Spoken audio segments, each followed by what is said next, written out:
this a song or no? It's shipping pictures, but it's like a condo. So like yeah, my window. Where is the? There is this was my view walking up.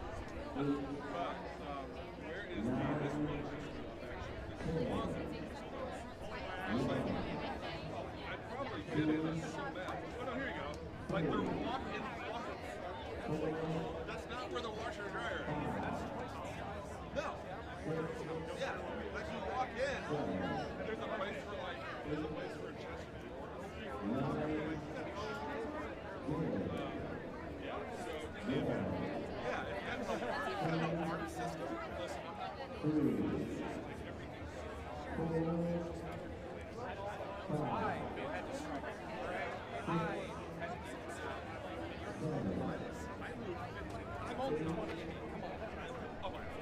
Tree house to like different places. I lived in a tree house for like a year, and then we moved for summer somewhere else.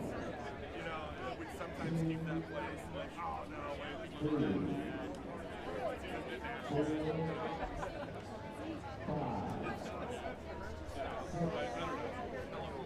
But like it was fun as hell. Like that was part of the, like that was so much fun.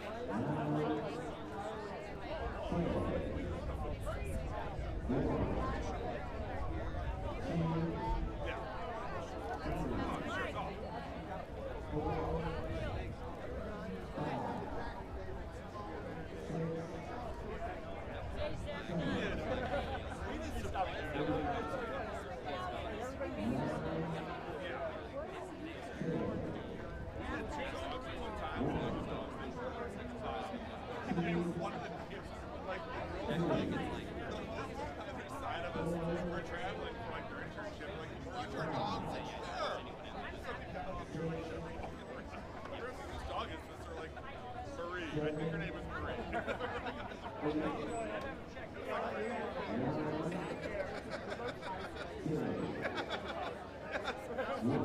No, 100%. You can have my car. I don't really care where you take it. That's true. Yeah. Oh, like it's so few people to be true. There were so few who had cars. Like it was not like a lot of us had cars. Were you in Tennessee? No way! What year were you? Yeah, so my very best friend was my Ohio, and he was 07, but we would go visit him all the time, yeah. That, I don't want to hear about how rough it is. That's the bougie school I did for a long time. You can quit it, right? That's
it's a way better time. And they didn't close my gates. So, now they did make it so certain you can only stay in your court. Your key would go. You see a lot of people that scratch their friends. But it's Sorry about that.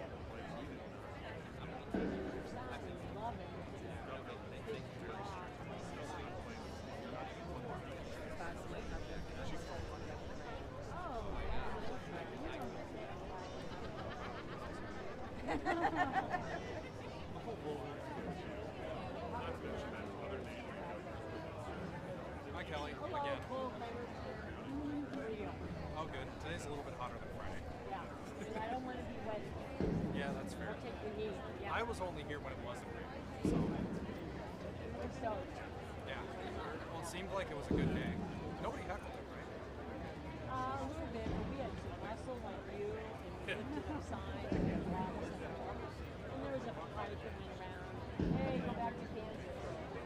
That's all I got. I wonder if people realize how much it costs to have a flying billboard at a specific time. It's almost more expensive than doing it the entire day. Yeah, it's ridiculous. It's like, I'm just an Iowa. It's like, your wife sold a $74 million dish in Aspen in order to bankroll your campaign. You're not just an Iowa.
Des Moines Register Political Soapbox. I'm Rachel Stassenberger, and I'm the executive editor of the Register. And thank you for being here. At the Register, we believe in civic discourse, and so we invited all the candidates up to speak to the people they want to represent. And we believe in Iowa Nice. In this context, what Iowa Nice means is feel free to cheer, but please don't jeer. You have signs, that's great. You can hold them up now, and then you've got to keep them lowered, because I don't know about you, I can't see through a sign. And so it's not very Iowa Nice to block the people behind you, is it? Again, thank you so much for being here. Today we have Chris McGowan, a Republican running for U.S. House. Chris.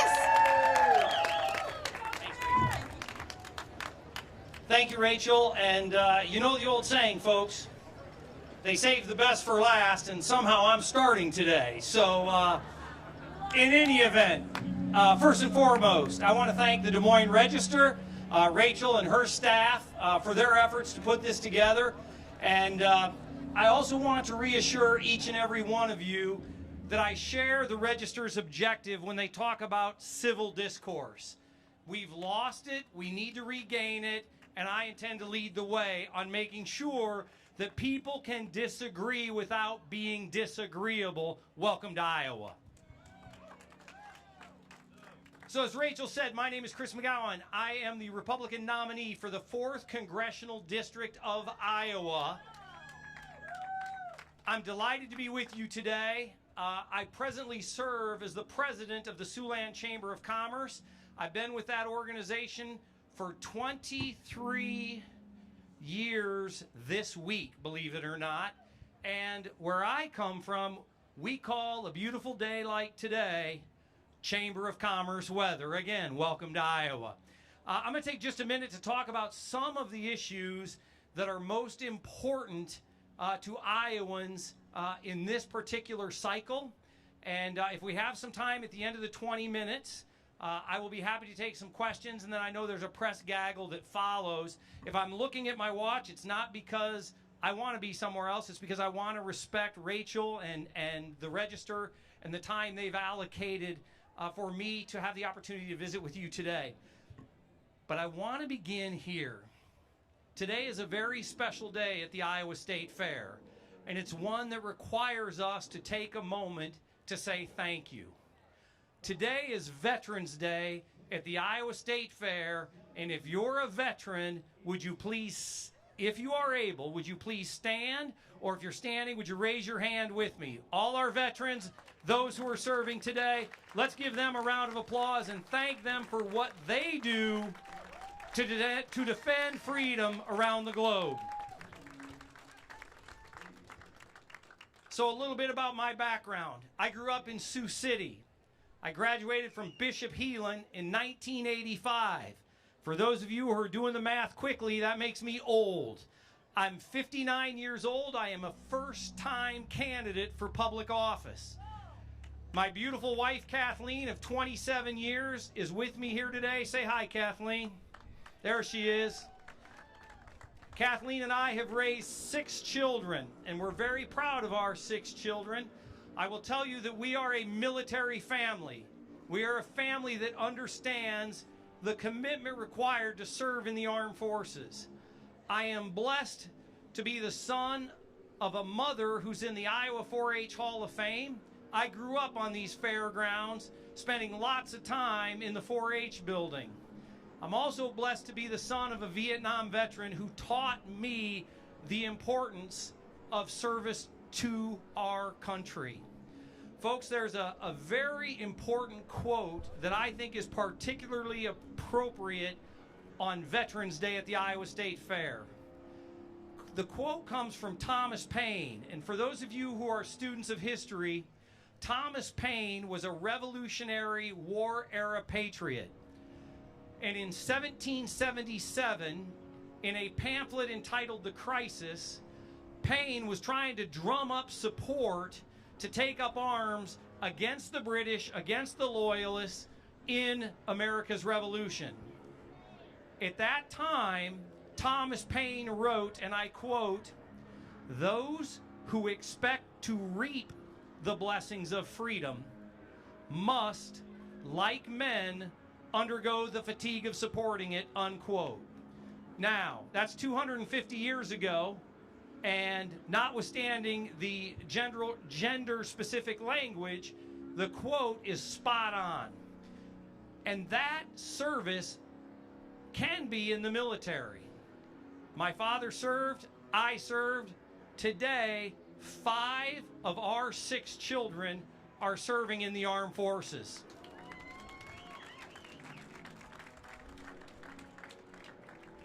I did a radio interview a while back, and the interviewer said, "Chris, we've done our homework on you, and we know that 5 of your 6 children are serving in the armed forces.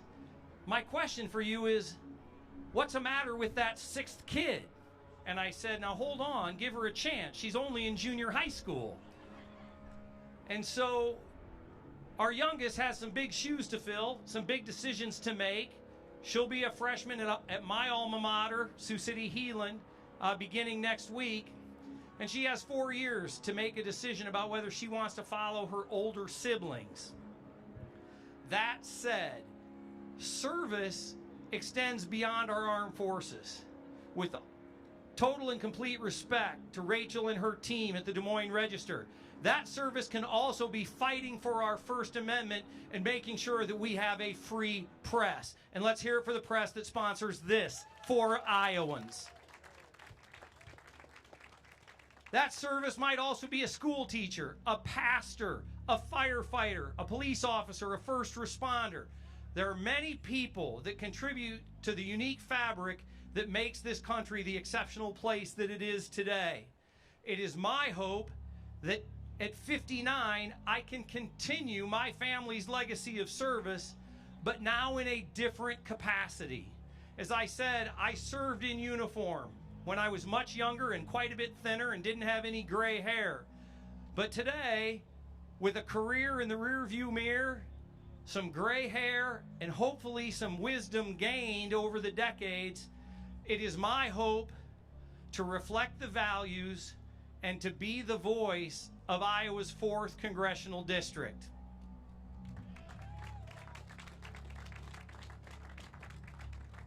Now people ask, Chris, what are the priorities? You've been on the campaign trail for over a year now. What do you hear most frequently from Iowa's voters in the 4th Congressional District? What's most important to them? Certainly the economy, folks. We recognize that economic security and economic success are critically important to each of our families and to us individually. It was with this in mind that 23 years ago, I took a job working in economic development. So for the last 20 plus years, my job has been to help facilitate job creation and to bring good paying jobs to the state of Iowa and my community in the western part of our state. It's also my responsibility to recruit capital, to bring dollars, to invest in our communities. And I'm very proud of our track record. In fact, in the last 17 years, the Siouxland Metropolitan Statistical Area has led the nation in economic development within our population category, which is metros 200,000 people and below. In the last 17 years, we've led the nation a remarkable 12 times. And yes, I'm very proud of that record. What I share with you is that I have the foundation to make sure that when we're working on legislation in our nation's capital that directly affects the economy, that does affect job creation, that affects capital investment, I've been in the trenches working on those deals for over 2 decades. Now, in addition to economic security and the importance of job creation and capital investment in Iowa, another issue that I hear a great deal about is eminent domain. Now, eminent domain was not a subject that was on a lot of people's radar screen a few short years ago, but it has jumped to the top of the list for many of our farmers, and particularly in Iowa 4. And the reason for that is because people want to be assured and reassured that their property, their investment in property is sacred, and that they can dictate and they can have input on how their property is used. Now, if you will indulge me for just a moment, a quick lesson about how eminent domain works. So one of my dirty little secrets, and I tell people you can't hold it against me because I've never practiced law, but I earned a law degree, I sat for and passed the bar exam, and I've been licensed to practice law in the state of Iowa for 23 years. I don't practice, I haven't practiced, I have no intention of practicing, but I wanted the education. I wanted to firmly understand what the Constitution said, and what case law meant, and what legislation meant, and how the executive branch and the executive agencies were sometimes dictating terms to the legislative branch on laws that they had written. With those considerations in mind, in 2005, the United States Supreme Court in Kelo versus New London, Connecticut, flipped eminent domain on its head.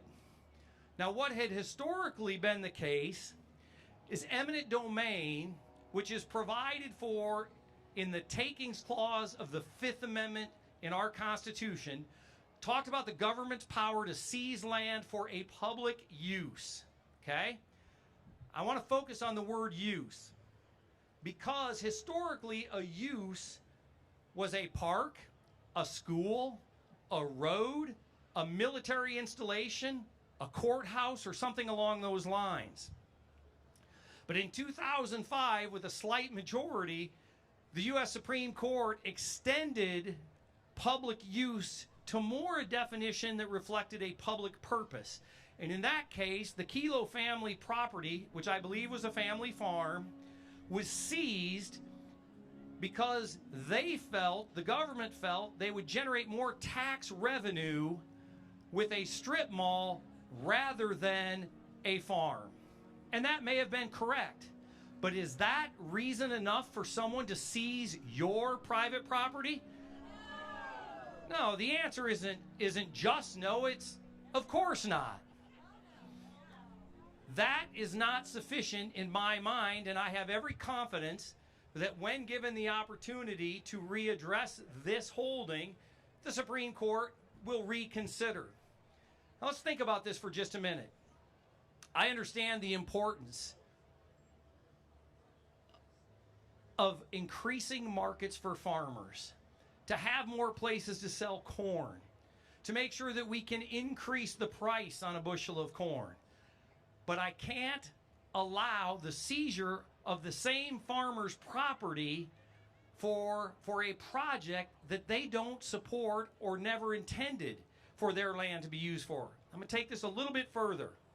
In the Kelo case, they used it for a strip mall. What if in another case they decided, I'm going to seize your farmland for a strip club? How are you going to feel about that? The vast majority of us are going to say, no, absolutely not. My farm, my property, I raised my family here. My spouse and I raised our children here, and we're not going to let the government seize land for something, regardless of what the purpose is, that we may not agree with. So for this reason, I must say no. I must say no, and I must stand firm with property owners in defending personal property rights. Other issues that we're hearing a great deal about right now, and I want to be very specific. We're asking the men and women in uniform to take on an increased role and an increased sacrifice. After the November 3rd election, Republicans and Democrats will go to our nation's capital, and in their respective caucuses, the men and women who are elected to serve will make decisions about who serves on which committees. I don't know what committees I'll be assigned if I'm successful on November 3rd, but I hope to have an outspoken and an outsized voice supporting veterans and the men and women who serve in our armed forces today.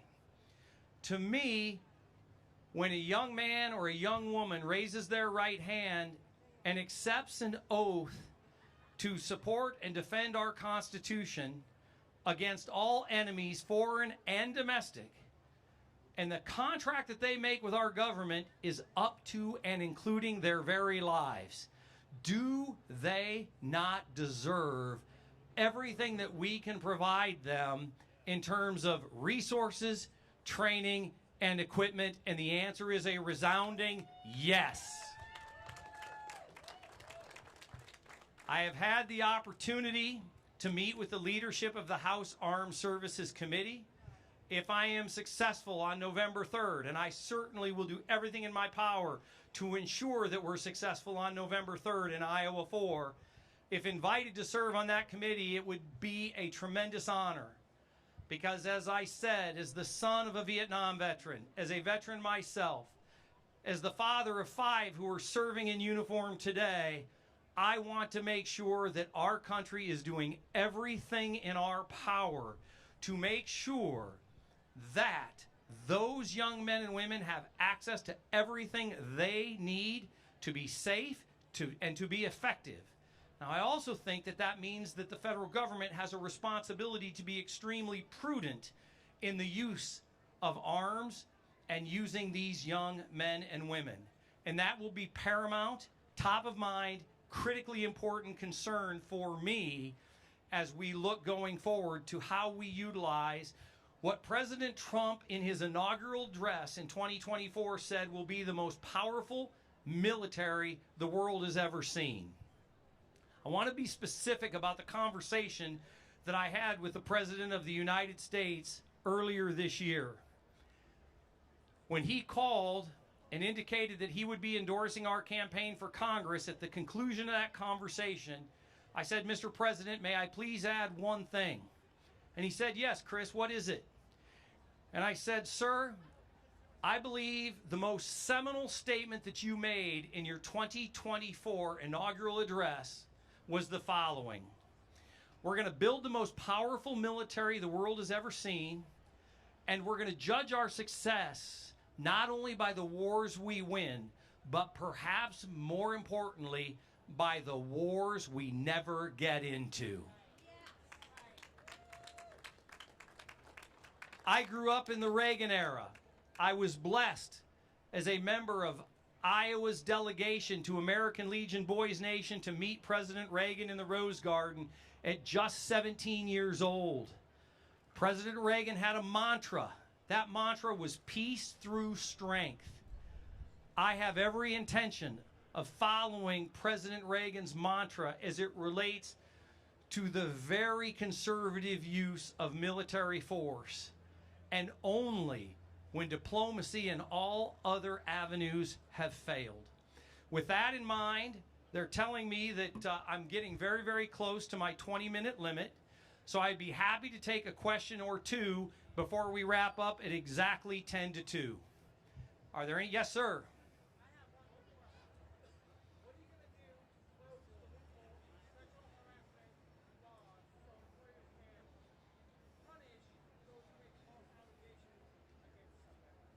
So the question is, what will the federal government do to close loopholes, if I understand the question correctly, related to false accusations of sexual harassment? Do I understand your question?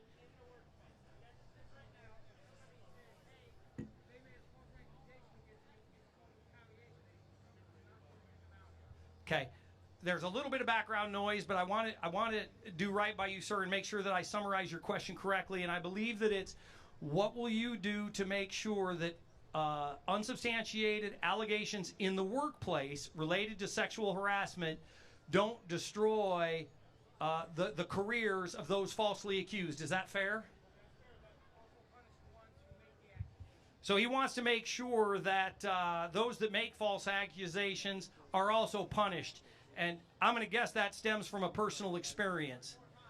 Okay, so I will say this. As an attorney, I will tell you that there are mechanisms in place. You're clearly not satisfied with them because it's something that you've seen on multiple occasions. But let's do this. When I wrap up, we'll have a sidebar, and I'd like to learn more about your experience and what you're looking for. We have time for probably one more question.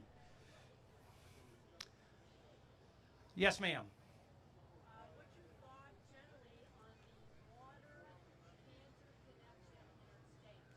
So the question is, what are my thoughts on the water cancer connection in our state? Folks, one of the biggest issues that we're hearing today is about Iowa's rising incidence of cancer on a per capita basis relative to the rest of the country. We have to fix this. We have to correct this. As I recruit people to this state, as I recruit business executives to this state, as I recruit employers to this state, I have to be in a position to sell what makes this truly unique and magnificent.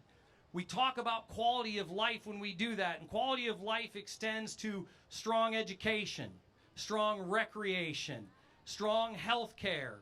And what Kelly's question is clearly focused on is making sure that health care remains paramount. And Kelly, we can visit about this after, but I've been flashed a card that says my time is up. I want to respect and thank Rachel's time limit. Thank you all very much, and I hope you'll vote Chris McGowan in Iowa 4. Thank you.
Moines Register Political Soapbox. I'm Rachel Stassenberger, and I'm the executive editor of the Register.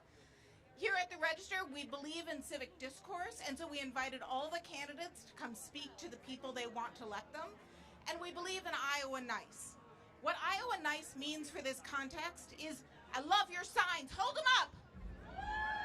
Now lower them, because I don't know about you, but my Iowa eyes cannot see through a sign. Lower, please, thank you. Just dance to it. We also believe that you can cheer, and I've heard you do it, but please don't jeer. That's not very Iowa Nice. And now, without further ado, guess who's coming up? Zach Nunn, Republican, running for re-election in the U.S. House. Zach and family. Thank you very much. Thank you, Des Moines Register. Hey, Iowa! It is a great day to be out here. Now, we got a little bit of a crew with us today, and so I want to say thank you for everybody who brought your crew out. We're going to make this fun. We're going to make it engaging. But I want to start by saying thank you very much to, first of all, the Iowa State Fair, the Des Moines Register, and to my family for spending time with me on this. Everybody knows the hardest job in politics, being married to somebody who's in politics. So, God bless. Kelly, my incredible wife. Yeah! Thank you, Gary. Now, the one leading the charge this year with 4-H is our oldest, Olympia. Olympia, what did you show at County Fair this year to get to state? A ram and a Persian cat. Pro-American Persian cat, right? Yeah. Okay, that's right. Ruthie cat. Selwyn, this is, you're saying, what did you show at the state fair this year? A sheep and a goat. A sheep and a goat. And how about you, Jana? Ruth and a sheep and a goat. Yeah, I know, you were busy, girl. Oh. And Aaliyah, you want to stand up here, girl? What did you show? I showed a sheep and a goat and a cat. And did you just have a birthday this past week? How old did you turn? 6 and 6. 6 and almost 7. Almost 7, guys.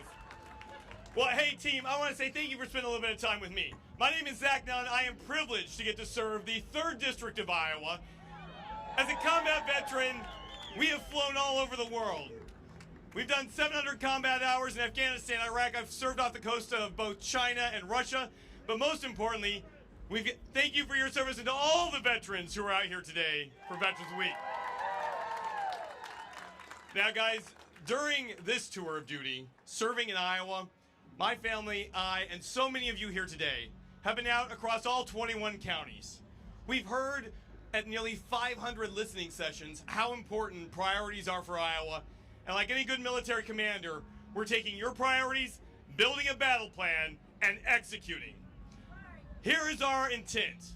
Not only do we aim to deliver, we aim to deliver what you've asked for. So let me tell you a little bit about the stories that I've heard across Iowa. One, do you have the opportunity to actually build generational wealth? And that starts with being able to buy a home. We were just out the first day of the fair, and I heard from somebody who is 65, and they have their daughter living in their basement. She's 25 years old, no fault of her own. She's worked hard. She's done everything right. But as this mother shared with me, she doesn't want her daughter living in her basement until she's 40. We all love our kids, but at some point, they got to leave the nest. The reality here is that's the average age now for an American to be able to buy their first home. 40 years old. It doesn't have to be like this, and it wasn't always like this. That's one of the reasons that we worked so hard across the aisle to be able to deliver for Iowans. In fact, this time last year, I invited a Democrat member of Congress to join me at the Iowa State Fair. His name, Emanuel Cleaver.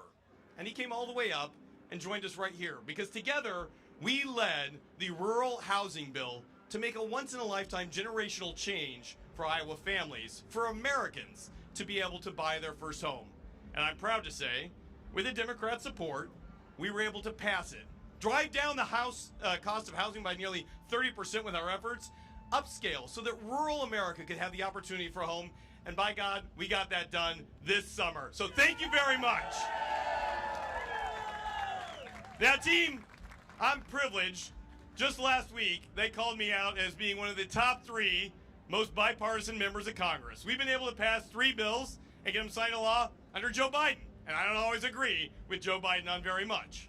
But we also passed 27 bills signed into law under President Trump. They were all the reflection of our hard work here. And most importantly, we've been able to pass 95 bills through the House of Representatives. Here's why this is important. It's not about the bipartisan tagline. It's about being able to do what we've always done in the military, what each of us do for our families. Come up with a plan, work hard, deliver. So let's talk about some of the things we've been able to deliver based on your good feedback. First and foremost, we want to make sure that healthcare in Iowa continues to be not only available, but available in the communities that we know. I was just in Wayne County. I can see the sheriff here with me right now. We were there earlier this week. And here's a little rural hospital working hard to keep its doors open. And I was so privileged to sit down as soon as I got there in a listening session, and a nurse came up to me. She said, "Congressman Nunn, I think you may have saved my father. He's got dialysis. He was 11th in line to be seen at the dialysis center at the Wayne County Hospital. 3 times a week, we were driving back and forth to Des Moines. The man's 70 years old. I don't know that he can keep doing this." It's one of the reasons we committed to bringing $50 billion to rural hospitals across the country. In Iowa, we got first dibs. $209 million coming to our state. And we went even further with Wayne. In Wayne County alone, we invested another $2 million to double the size of that dialysis center so that her father, that nurse, was able to get the care they needed right there in Wayne County. This is a huge step forward. Guys, we know this. We have fought hard to make sure that water quality, cancer research, the ability to take care of Iowans is top priority for us. I've heard it from you, and we've delivered. Here's the reality. In Wayne County alone, we brought $32 million through a special appropriation to be able to develop a rural healthcare cancer screening and cancer treatment facility, so that not just the folks in Wayne County, but across rural and southern Iowa had resources right there in their neighborhood that could screen for cancer and then treat that cancer if they came into contact with it. Look, my mom is a survivor. I know that it has touched all of us, our family, our friends. Being able to take care of it on our turf with our solutions is a huge step forward. We just needed Washington to listen to us. I'm glad, working together, we delivered.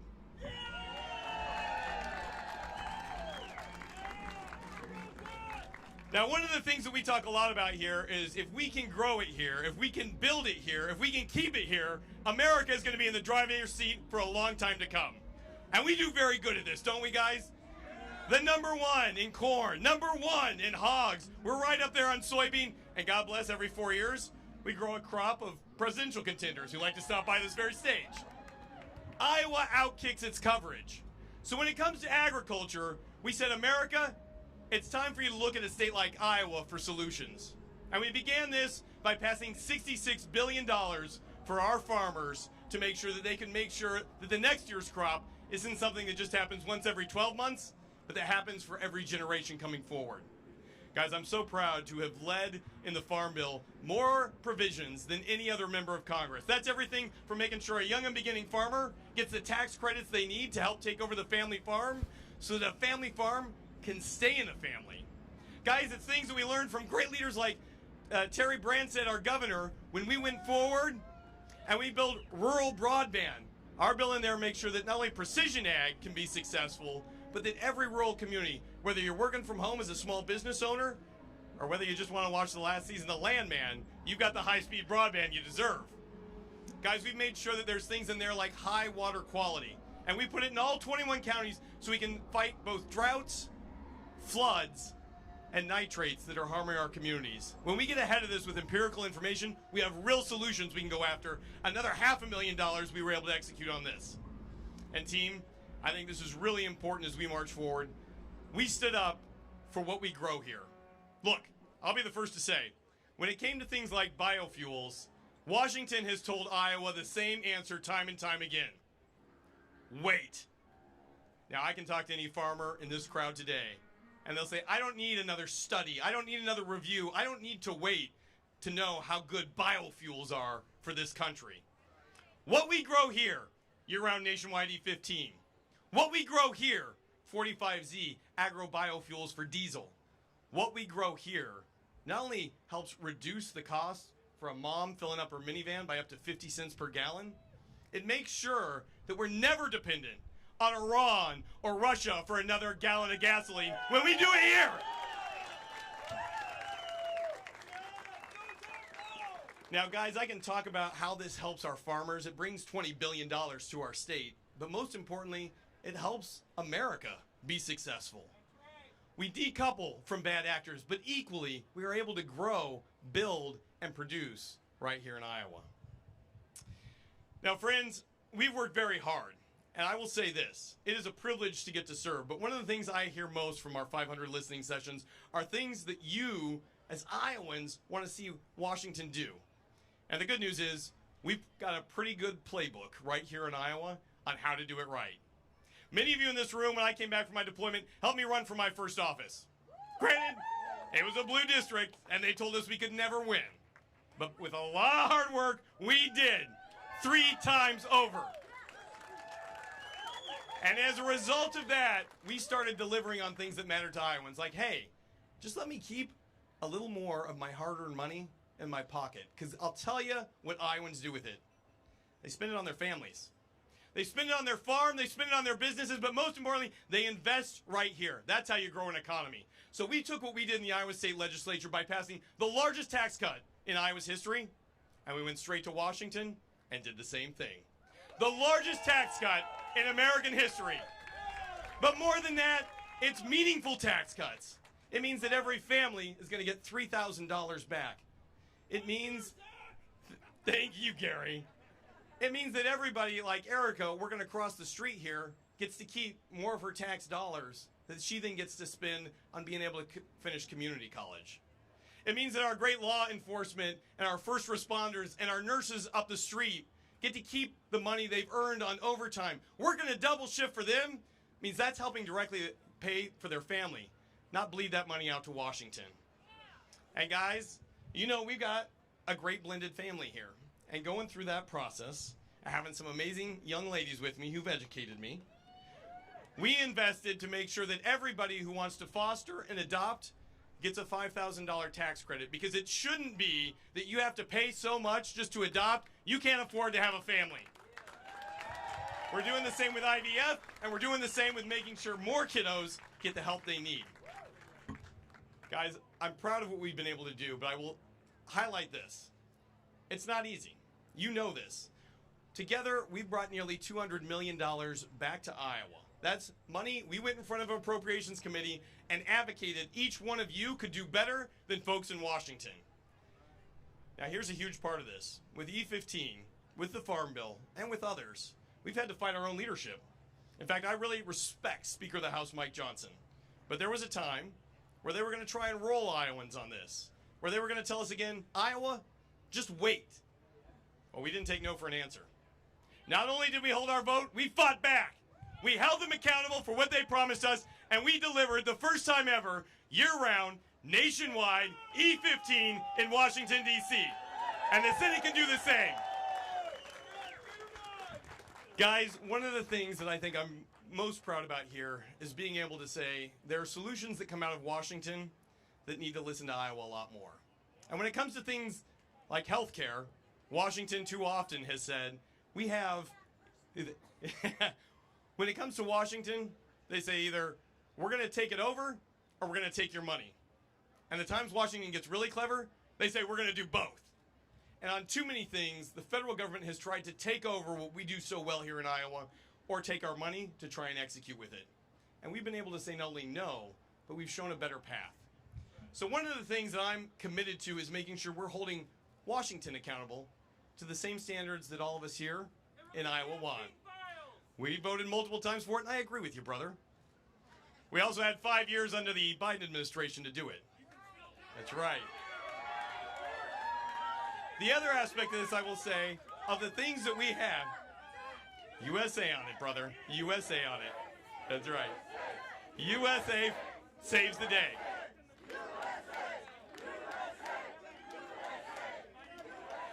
Guys, here's what I want to highlight to us here. We have the opportunity to stand up to Washington and hold them accountable. Look, I led the charge when it came to being able to stop members of Congress from just trading stock. And let me tell you why this is a good reason. In fact, I'll give you 200 millions reasons why this is good. That's how much money people in Washington were making off of trading stock. Not spending time in their districts, but day trading for their own profit. And here's the reality. When Washington spends more time making themselves rich, they spend less time taking care of the country. Now, a lot of people talk about this, Gary, but very few people deliver on it. We had to stand up to our own leadership in Washington. We had to stand up to folks who said they were going to support it. But the reality is, when the bill came to the floor, all of my colleagues on the other side of the aisle, guess how they voted? Absolutely against it. Now, I'll say this. I'm proud that my opponent here finally agrees with me. Let's ban stock trading in Congress. In fact, she agrees with me so much she's run a commercial on it. She also had a bill that lasted about 3 days before she realized, oh, it failed. Not a single member supporting her legislation. It's one thing to say something. It's another thing to deliver. 27 bills in a bipartisan fashion. Check the tally score on what she's passed. Guys, when it comes to taking care of our kids, there's no one who supports more not only parental choice, but making sure when this little one plays in a sport, she gets to play fairly. Or when this one goes into a locker room, it's a locker room for girls. This is a common sense approach. But team, here's the reality. We've fought for it. We've delivered it. We've voted for it. Check the other side of the ledger, my friends. They can say all they want, including my opponent running a commercial on it. But at the end of the day, go check her vote. You'll know exactly where she stands. Team, the reality is this. We have been able to deliver because we work together on good policies. Policies that 80% of us support. But none more important than our national security. I stood on this stage last year at this time, and I made a commitment that we were going to be working with both the administration but also local law enforcement to protect our borders. Let's not forget, 2 years ago when I spoke on this very stage, I'm proud to be one of the only Republicans who shows up for this every single year. We had tens of millions of illegals coming into the country with no documentation whatsoever. They harmed our workforce, they harmed our families, and they brought in so much fentanyl, it was the #1 cause of death for folks my age down to my daughter's age. It never had to be this way. And so I am proud that we have worked to be able to provide the most secure border in American history.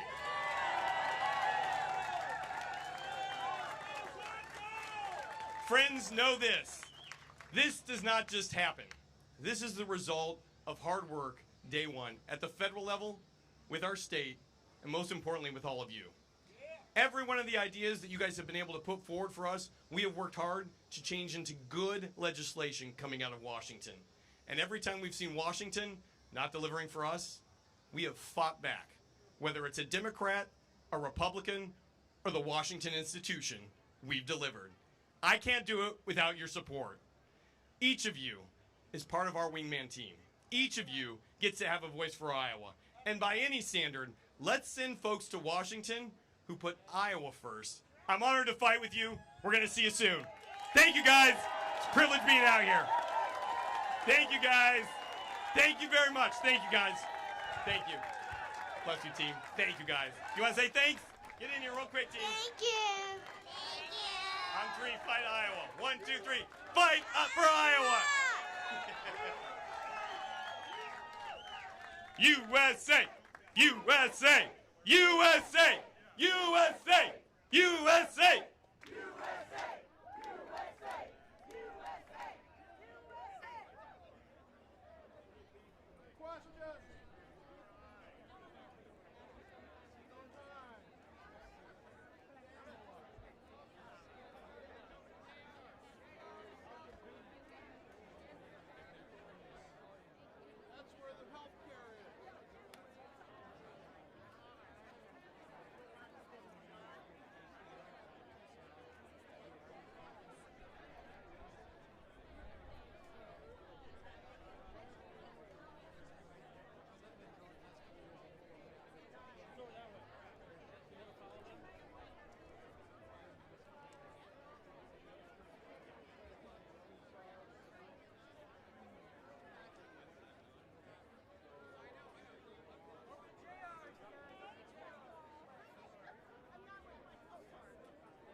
over, see if you were standing up on the seat yet.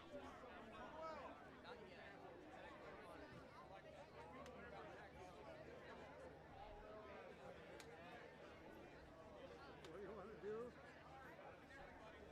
Oh, well, maybe.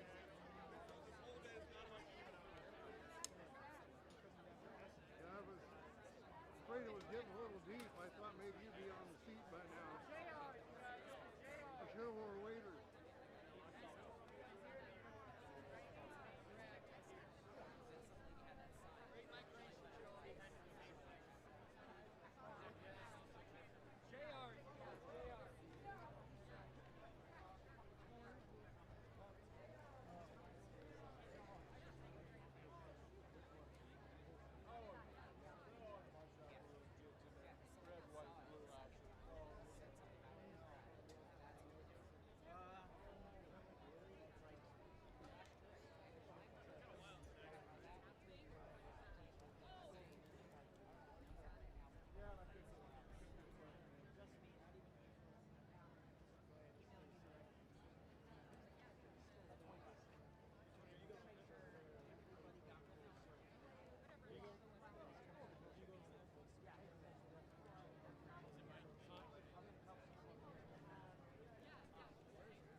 Just public works.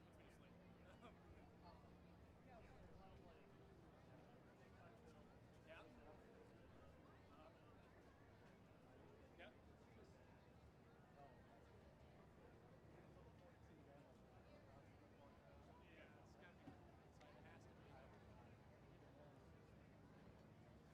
Where do you do control?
Yeah. Well, no, I'm saying like let's go to Nebraska. Nebraska, Iowa, Yeah. Wisconsin, Illinois. Yeah. Well, yeah. No, yeah. There's a lot of LBs. Yeah. Yeah. But because that's where I'm from. I'm from the western side of the state, Sioux City, Woodbury County. So. Yeah, you're thinking what? Yeah. Yeah. Yeah.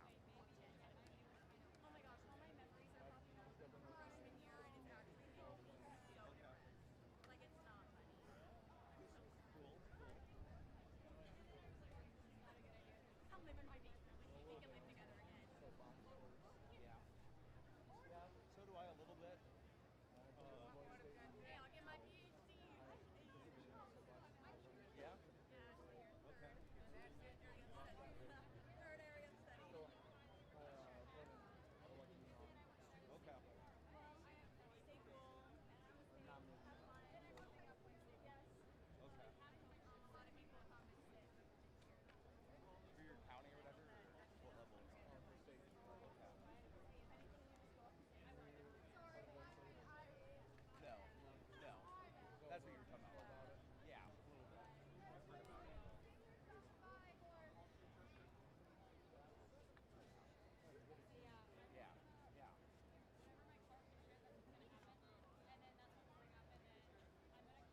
not going to run again, and then they thought about him maybe taking it. Yeah, Eddie Andrews or Eddie Andrews. Yeah. No, to me, I like Eddie. He's a good guy. Yeah. Yeah. Just people did not know him. Yeah. That's really what it is. I mean, if you were paying for being there 6 years, yeah, but unfortunately, they don't always get this. Exactly. And unfortunately, people don't pay as close attention as they should. Like, I'm a weaver, he's a weaver. I think, you know, one thing I'm glad about is that Mr. McGowan, I'm from his district. I can't stand him. He screams big. From Northwest. Yeah, it's always very and you know, and it beat a Trump endorsement. Yeah. That's the crazy thing. Right. You know, it was the first one. It was? Yeah. There was no other primary up to that point in this cycle of elections where the Trump endorsement had failed to elect him. Oh. We were the first. So it was a big deal. Well, they say that the one that they say that Zach that's running for governor, he should be 10 points ahead, and he's not. Well, to me, I don't always put so much value into polls. They've been wrong. A lot of people don't like that. A lot of people have told them about why they should. Well, here's what was the reason that you had heard, just so that way I can. That he was running around with women and chasing women, and then he touching them. And seeing that he looked Zach Lane in the eyes, and Zach Lane asked him that, and he told him right to his face, no, I did not do that. It's all lies. It started off of a Reddit type and gained traction, unfortunately. The one bad. A lot of like Trump, the president, a lot of other people high up have told me.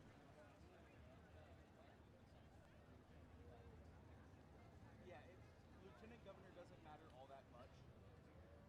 Well, that's what we're talking about. Yeah. Well, but I'm just saying that's true.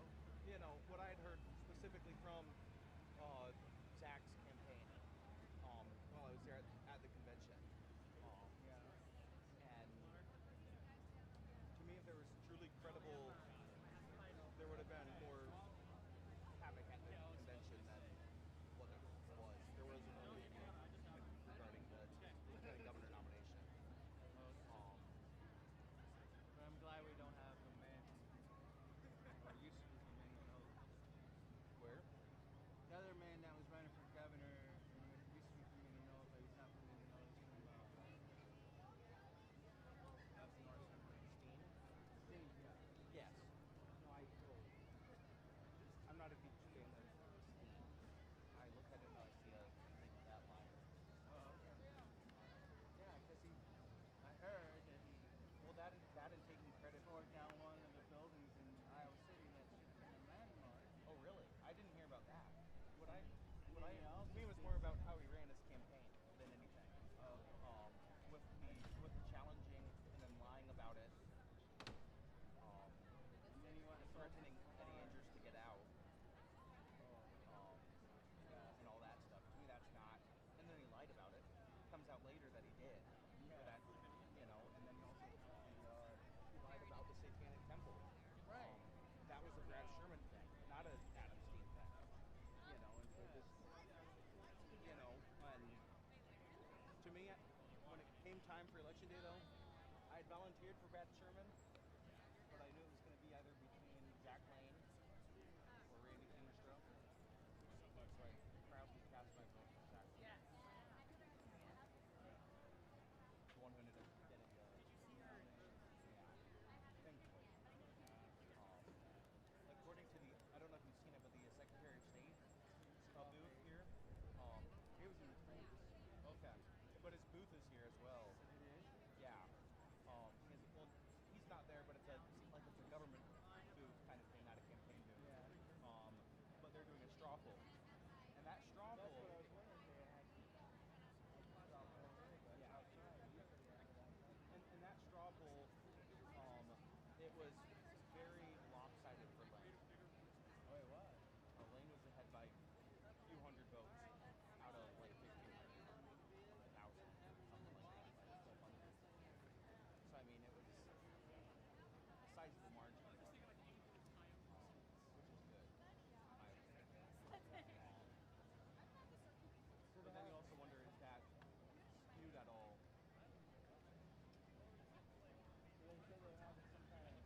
or the county convention is what it would be called for Polk County, I would believe.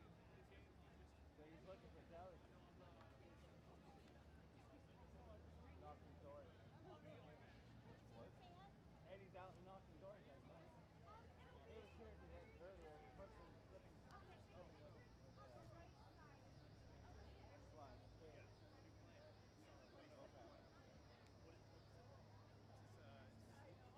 And I'm so shocked that they know how to message along this train. It's like 2 or 3 days now. There's nothing hardly here.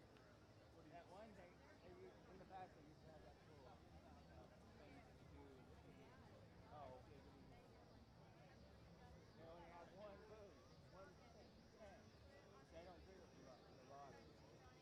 You know, to me, I'm cool with lottery because one thing, it suckers. It's a choice tax. It's a poor man's tax. Well, no, I look at it as a choice tax. You just don't pay for it. You just don't play. And you're saving your money. Yeah. And then you don't pay the tax. It's like a, I'm not a, to me, to be honest, I support tobacco taxes and alcohol taxes getting higher because those are avoidable taxes. And that's the way I look at it. And they were bringing that up. And that's, I see the lottery being kind of that same thing. A little bit. It's something like that. It's like a, my plan though is, what I've been doing though since I've turned 21, not too long ago, about a couple months, every lottery drawing, I've been putting $2 off in like an investment account. That's good. So that way by the time I'm 60, it's kind of almost like a little bit of a social experiment per se.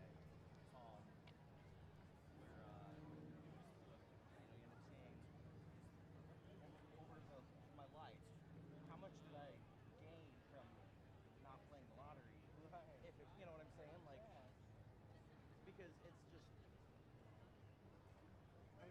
you're more likely to get struck by lightning than to.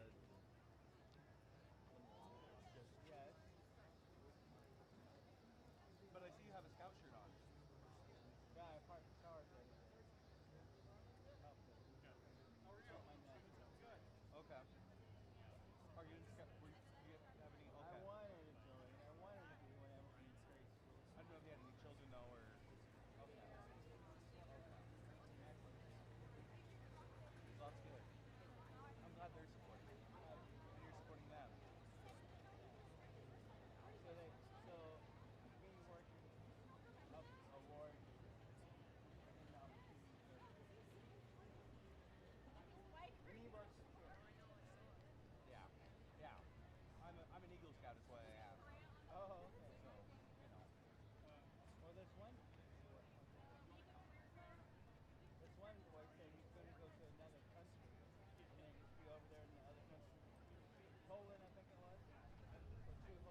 PACs might have closed up because of that, recruitment numbers. Because they just don't have the numbers to exceed. And so they'll, and it's more of a, it's also kind of a volunteer issue more than anything. You know, I worked in recruitment, you know, and over in my district. So what town was? We were a couple of them. I had like 15 counties. Okay, cool. Yeah, including some of Nebraska, some of like one county in South Dakota, and the whole that I was in charge of.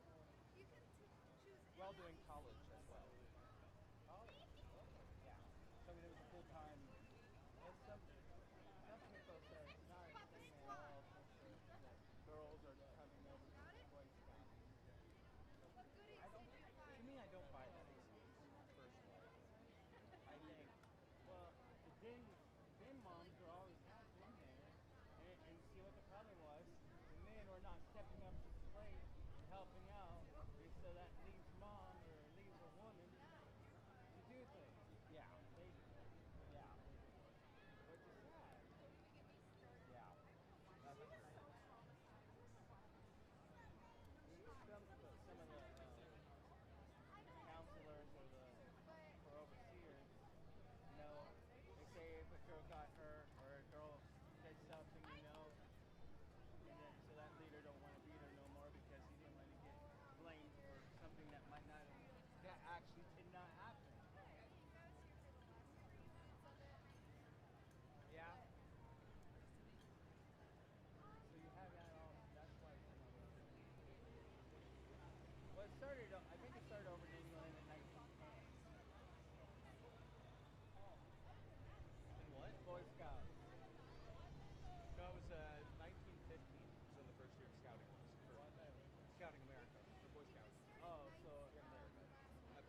There's one.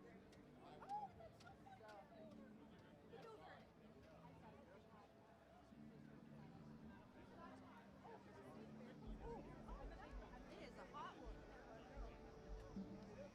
Only in the sun though is it hot.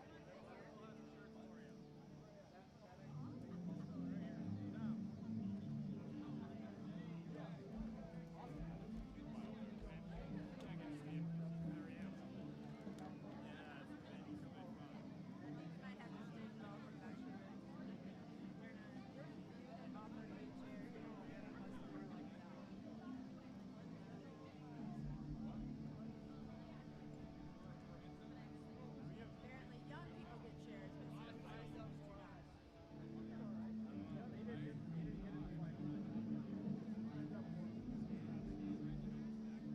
That does say everything goes fine. I know.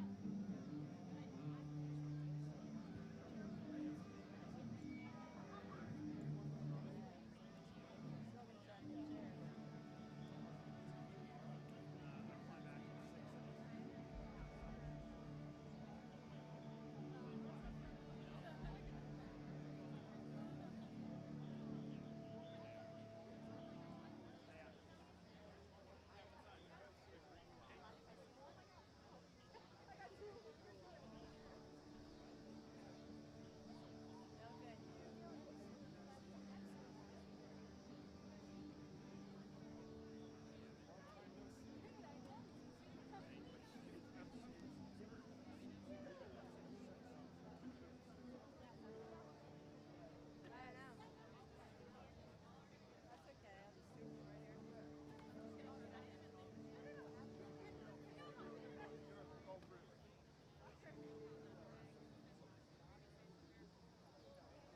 I'll just do it right here. I love it, John. This will be fun. I know it's so fun. Oh my gosh, wait. There were a few that were nice. That's why you gotta have like a huge purse so that everybody can fit everything in there.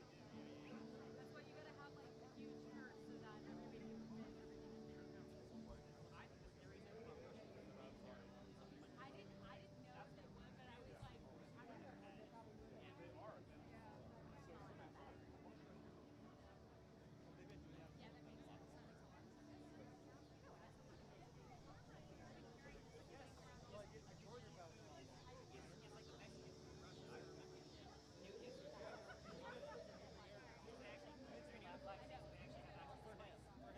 Particularly because he always talks about the I love bipartisan, answering all the questions. Did you ever have the maybe stuff they had because like in Asian cooking we have to use them too.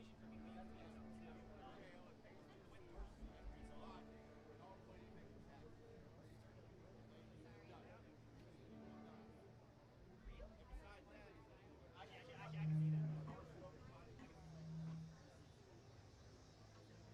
Hello. Now you say hello. There we go. Welcome to the Des Moines Register Political Soapbox. I'm Rachel Stassenberger, the executive editor of the Register. And at the Register, we believe in civic engagement, which is why we invited all the statewide and federal candidates to come speak to the voters who they want to elect them. And we believe in Iowa Nice. So for this context, what Iowa Nice means, if you have signs, and I know some of you are going to be here for a little bit, wonderful. But I can't see through signs and the people behind you can't see through signs. And so it's not very Iowa Nice to hold them up when they're speaking, so keep them down. Iowa Nice also means you can cheer. And you will hear me say this a lot, but please don't jeer. That's not very Iowa Nice. And now we have Secretary of State Paul Pate, a Republican who is running for re-election. Paul. Thank you. This is the most shade I've had all day. I hope you're all enjoying yourselves because I'm kind of comfortable right here. So they gave me about an hour and a half, so get comfortable. No, it's great to be here at the Soapbox. This is a special state fair. The 250th anniversary of this great country, to be able to reflect on what it means to be a citizen of this country.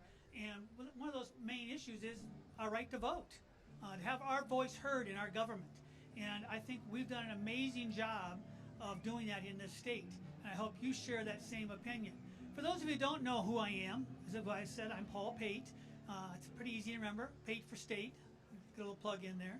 But my wife and I have raised our children in the Cedar Rapids area, and I am blessed that they all live close by. Most of the time, it's a pretty good deal. Once in a while, they're calling me saying, "So, Dad, what you doing?" And I go, "So, what you want?" So, you know, that's a good old Iowa value of having your family around.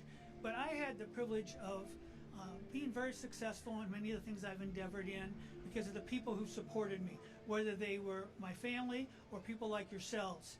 And it's important that we work hard for what we want. But my parents instilled upon me at a very young age, you have to give back. Public service is very, very important because that's what makes Iowa special. When we talk about Iowa nice, it's because we're giving back. And I've tried to do that in my endeavors. I have an asphalt paving company in Cedar Rapids. My oldest daughter's running that now. She doesn't want me anywhere near it. She said I'll just mess it up, so I stay out of her way. But from the public service side, I was called to service, serving as a state senator, and enjoyed that immensely, working with the legislature and the governor on laws that impact Iowans and trying to do what was good, balancing the needs of rural Iowa and urban Iowa. And then I served as a mayor in Cedar Rapids, which is a different game totally in dealing with constituents and what's needed in your communities. But the key part to both of those positions is appreciating and understanding Iowa values, listening to the constituents, doing the best that you can to get them what they might need. And sometimes you can't give them everything they need. Sometimes you have to tell them it won't happen, and that's even harder, just as we have to do when we're raising our children in so many ways. I have served as the president of the Iowa League of Cities. I served as president of the National Association of Secretaries of State, which was a whole other challenge in working with secretaries from other states and sharing best practices. These all are what help make me who I am and give me the knowledge and the experience to do the best I can for Iowa. And Iowans, you get it. You make my job so much easier, and I want to thank you for that. I thank you for the opportunity to serve as your Secretary of State, but it's because of your confidence in our process that we are one of the best states in the country. In fact, over 90% of Iowans, when polled, said that they think we have strong, good elections in this state. And the reason we can brag about that is because of the people. I like to think I do a lot of it, but it's the people who get it done. And we work every day at getting that message out. And when we do our elections in this state, we make sure we have things like voter ID. I worked very, very hard to get us voter ID in this state. I hope someday the Democrats will join us in Congress in getting us voter ID on the national level, but we have that here in our state. We obviously vote with paper ballots, but we also have many other things that we do to protect your integrity of your voting. We have those paper ballots, as I mentioned. We have online voter registration. I reached out to our 17-year-olds who will be 18 by November to give them an opportunity to be heard in the primaries. We've done a lot of things like that to help. We have worked very hard on our disability community to make sure our polling sites are accessible to them, and our veterans. Our veterans are very crucial. We today had a parade to pay tribute to them. We have an Honor a Veteran program in which we recognize them for their service, but we also make sure that they're not forgotten and that they're invited to be voters and that they know how the process works and where the polling sites are. Those are the things we work very hard to do because everybody counts. We have one of the best and highest voter registrations and voter turnouts in the country because Iowans get it. You really understand it, you step up and you make it happen. And the good news is, and recently we've been seeing a serious improvement and uptick in our young people who are now voting in Iowa. In fact, they have a pretty good voter turnout now. Now, not as high as I'd like, but significantly better. And if you look at the numbers since I took office, our voter registration numbers are up from when I started in this office. Our voter participation numbers are up from when I started in office. I point this out to you because part of my job, and a big part of it, is dispelling misinformation, disinformation that's being put out there. We have foreign actors who do this, trying to cause us to lose confidence in our elections, and we can't let them do that. If they feel that they make progress on that, we could quickly see people lose confidence in the election results. And that's like losing the war without a single shot being fired. We can't let them do that. So we have to make sure we have that confidence in our process and what we're doing. So we're going to work very hard on that front. But we have a secret weapon. Some of you in the audience are probably part of it. That makes our elections some of the best. And it's how I can tell you when I look you in the eye that I have confidence that our elections are run right. And that's our poll workers. Our friends and neighbors, the people we work with, we go to church with, we're neighbors, they are the ones who make it happen. How many in the room here, how many of you ever been a poll worker? Raise your hand. You deserve a round of applause. Really, seriously, you deserve it. It's how I get to sleep at night. So I know we have good people like you out there getting it done for us. One of the things I implemented is a standardized poll worker training program, so all 99 county poll workers are getting the same extensive training so that if something comes up, I know you were prepared for it. That's part of what we work on every single day. The other thing I'm going to talk about here is we have a challenge. When you look at elections, it's about participation and it's also about integrity. They're not mutually exclusive. Anyone who tells you different, it's just wrong. Because if we don't have integrity, people won't participate. They won't believe in the election results. So we have to have both. That's why we do the things we do. And we have to continue to have that message. So let's keep the politics out of this as much as we can. I am not just a Republican running for office. When I look at my job as Secretary of State, I'm the referee. I don't wear a team jersey when I'm running these elections. I'm out there to make sure the rules are followed, the laws are followed. I don't write the laws. I have a place at the table when the governor and the legislature are talking about these things, but I'm not the one that writes them. But by gosh, I'm going to make sure they get enforced, because that's what the candidates expect, is a consistent approach to how we're doing the election so everybody has a fair shot at it. That's what we're going to continue to work on. And Iowa continues to be recognized for the things we do. We receive many national recognitions for that kind of work, and we're going to keep that up. Now, I'm talking elections today because that's not what this is about, the Soapbox, but this office does so much more. I'm very involved in a program called Safe at Home. It helps victims of domestic and sexual violence, helps them have an opportunity to be protected in ways that they wouldn't have otherwise, so that they can vote without having to put out their information. We also are very involved in the human trafficking arena. We have a program called Business Against Trafficking, which we reach out to over 1,000 members, businesses across the state, who help us get the word out of how to do something about trafficking in our state, whether it's sex trafficking or labor trafficking. Until we get rid of it, we can't say we're just Iowa nice. We have to do that for everybody out there. And of course, we are the portal for small business. We have hundreds of thousands of businesses who come through this office. We need to be the office that helps cut the red tape and the bureaucracy to make sure that these businesses are successful.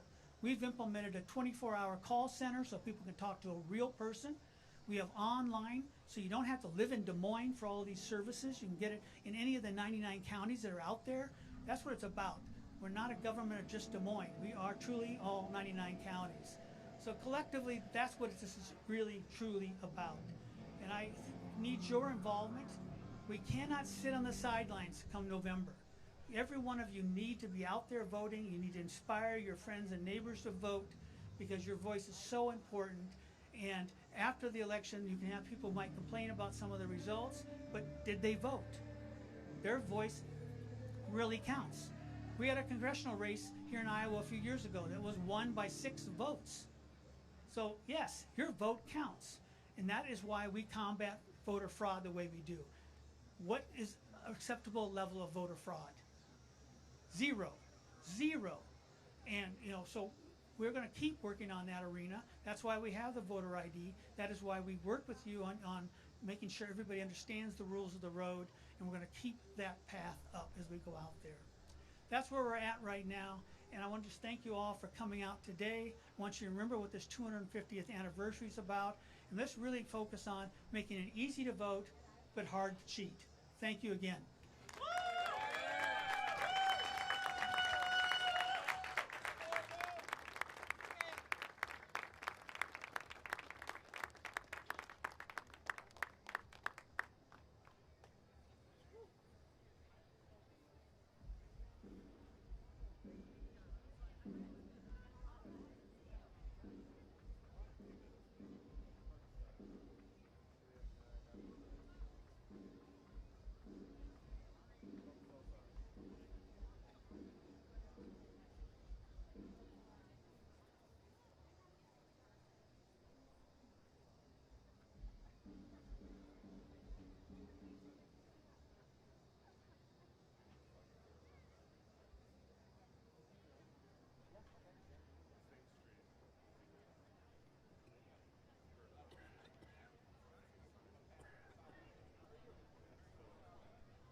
again.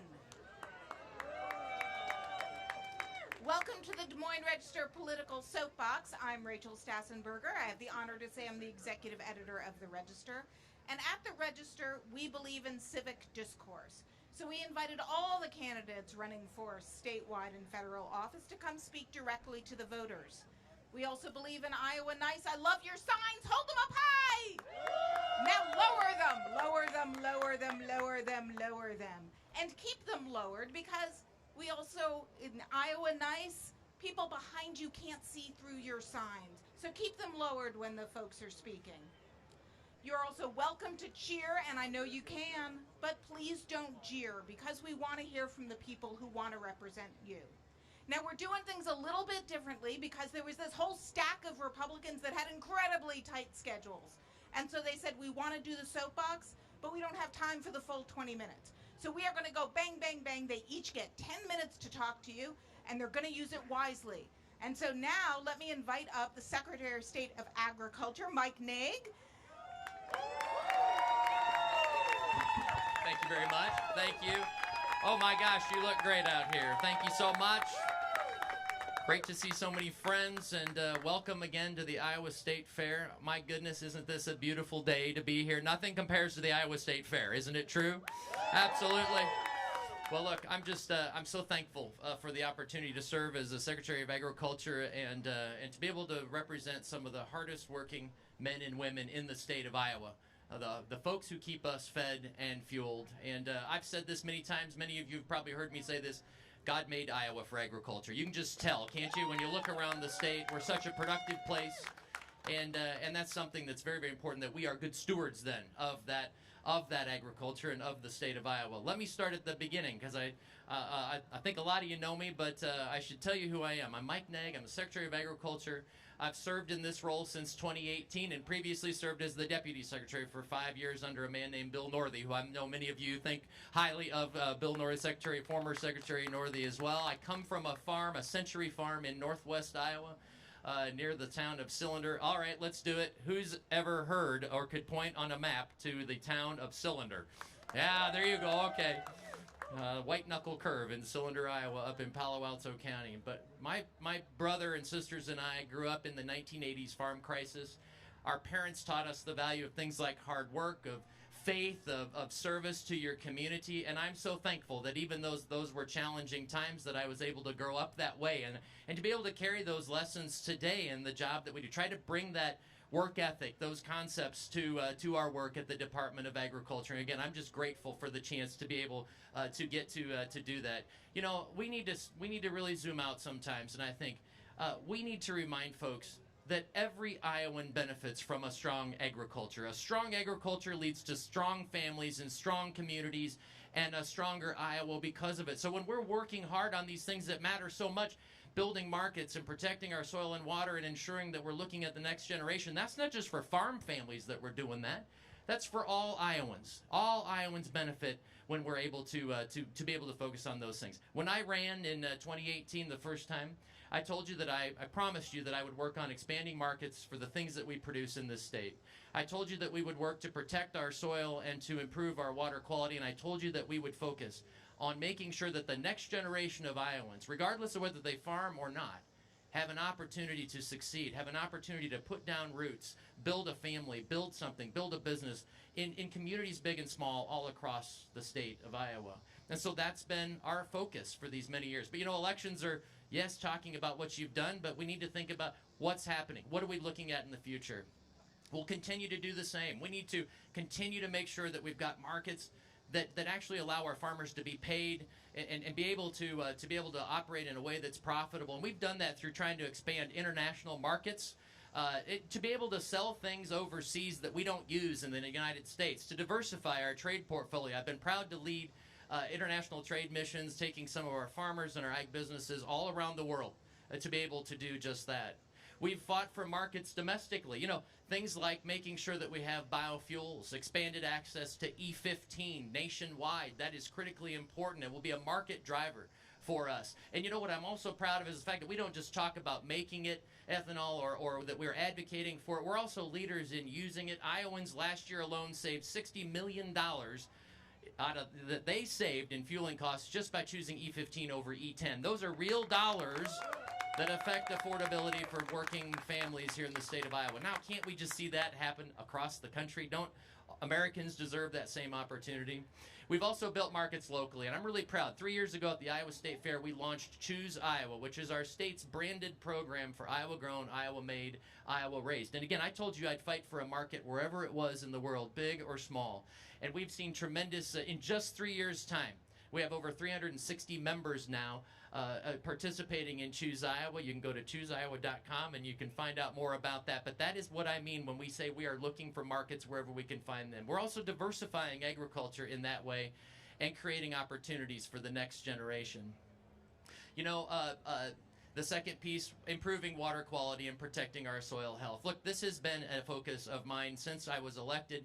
We have delivered historic funding for this effort, securing the first long-term dedicated funding for water quality. We have also, since that funding came into full stream just 5 years ago, we've also now set records 5 years in a row for conservation adoption across the state of Iowa.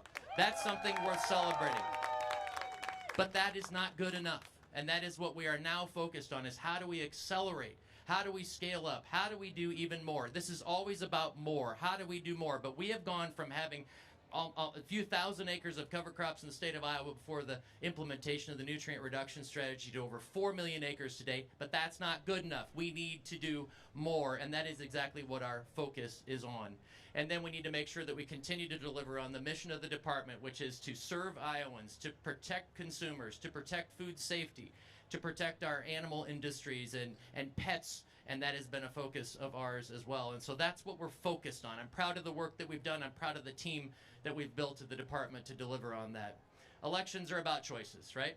And I think in this race for Secretary of Agriculture, you're going to have a very distinct choice between me and my opponent. Frankly, he's said some pretty insulting things about farmers, about them not working very hard, farming not being very difficult, only working a couple of weeks a year. And he just has a very fundamentally different opinion about how to work on the issues that we need to work on, taxing and regulating farmers instead of working together. What that leads to is a smaller agriculture, a diminished agriculture. And frankly, that kind of taxing and regulating drives farmers out of business, which will put our land and our farms in the hands of fewer and fewer farmers, and that is the opposite of what we need to be seeing. And so there is a distinct difference between him and me when it comes to this race.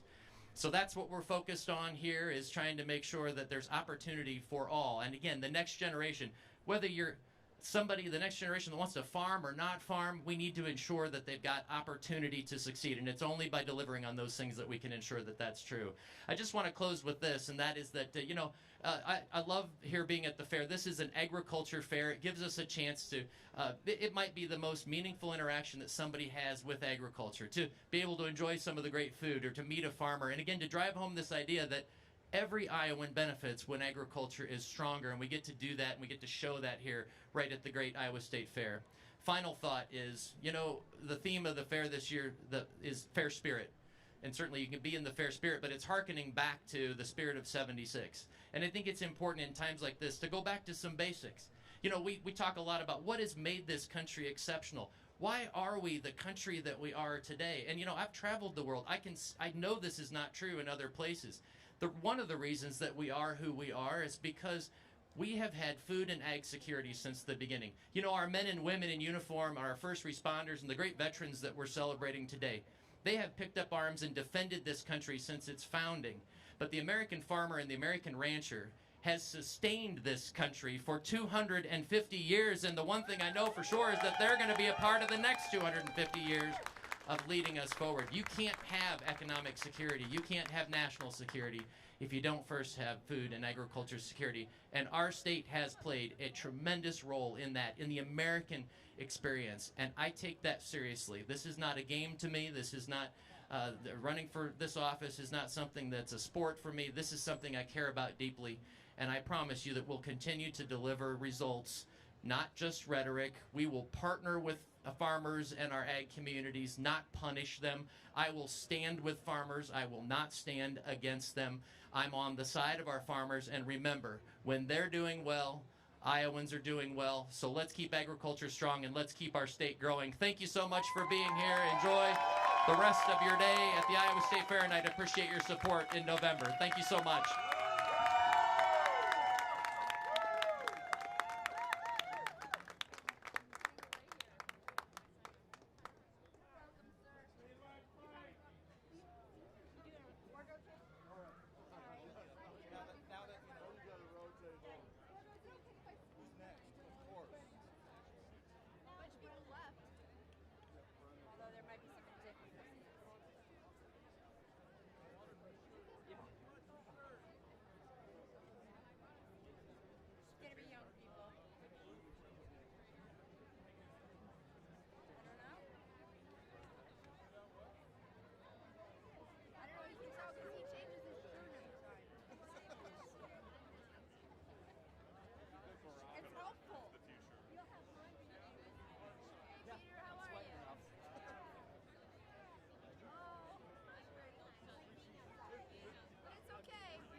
We might be able to sneak around. Not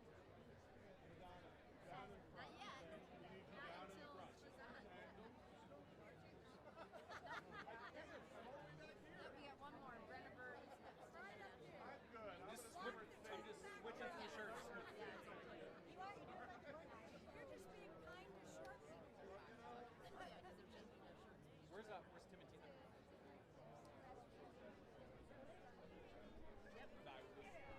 Yeah, this is totally old. Totally normal. Is Sydney still here for like another hour? Okay. She's we can just pop over that way. It's alright. We'll get pictures. Did you get Oh wait, everybody, hold on. Everybody say hi to Peter. Hi, Peter. Say hi, Peter.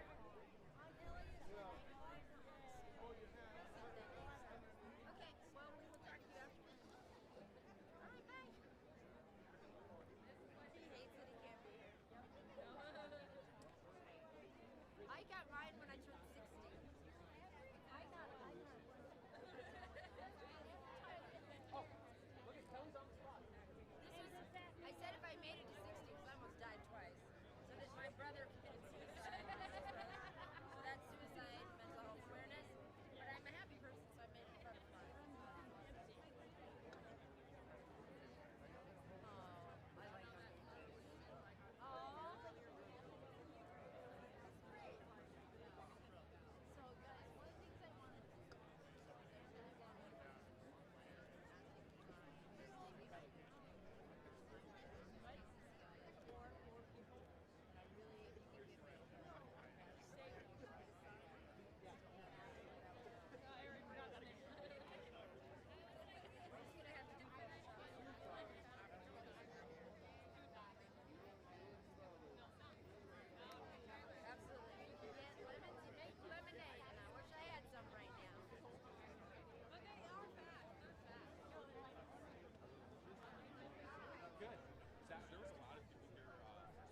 have anything, but just like a tiny one. It's for Iowa Nice. That'll probably be fine. No, I need to know. Yeah, so he's going to be the last to see it. More than likely, it's going to be very easy for me to send you a soldier. So, hopefully, I can get that to you soon. I'll probably do it all about it. And do me a favor when you can, of course, and try and find more batteries for the other side. If you can, I can send you a few dollars. Too bad we can't get seats like last If time. you can't find more, I can send you Sony batteries. That they make for It made for a nice time. They might let you sit if you want to. Yeah, there's a couple right there. Do you guys let her sit down? Is that batteries in the room over there? Yeah, it's right next to the gold mount battery. The biggest deal is excuse me, the biggest thing fair. Yeah. I still am always so grateful for the photographs and learning that small business committee hearing that I had a chance to fill in for.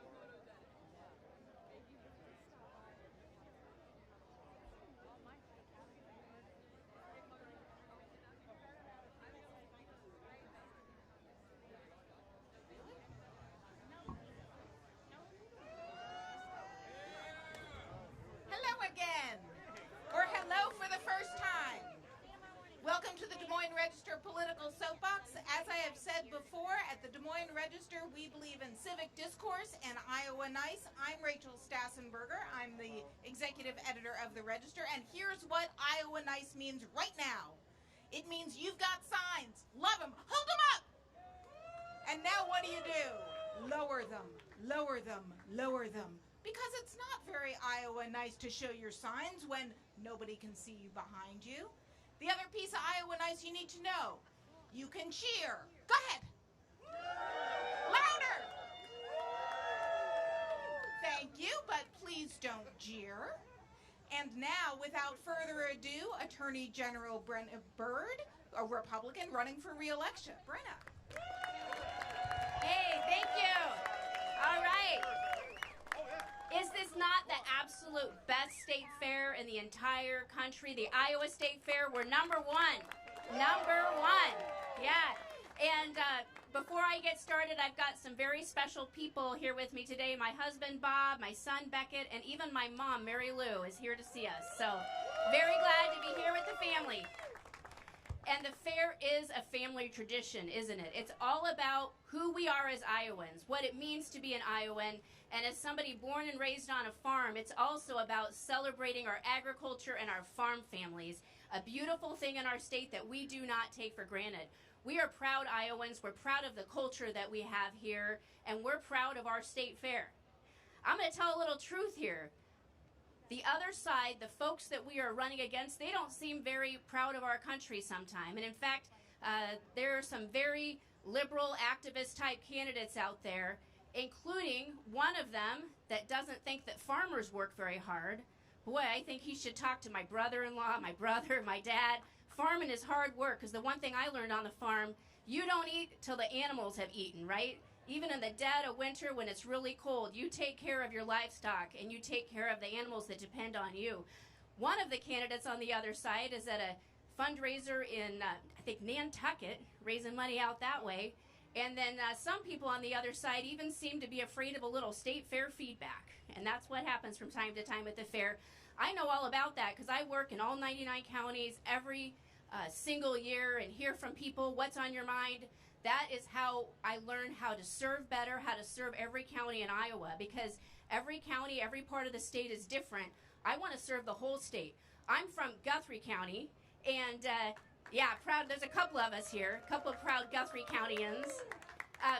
And I know that while, you know, the fair's in Polk County, it's our big capital city, that's not the only county in Iowa. I serve the whole state, and I'm very, very proud and glad to get to do that as your Attorney General.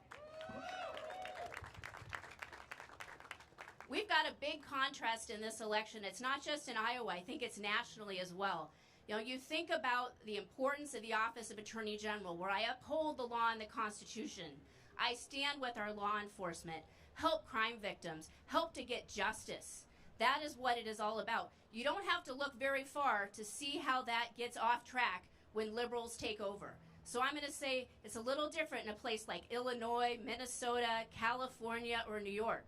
Not only do they have their woke mandates, you also look at them and they really don't respect their law enforcement like we do in Iowa. That's something I'm very proud of, because here in Iowa, we all respect the blue. We support our law enforcement 100%. Let's hear it for them. Yeah.